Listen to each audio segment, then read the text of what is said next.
खारे पाटण नांदगाव तिठा कणकवली कसाने मानवल गटा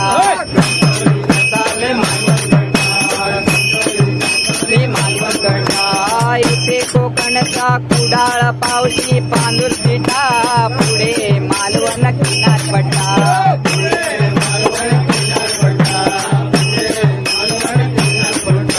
गौरी गणपती आणू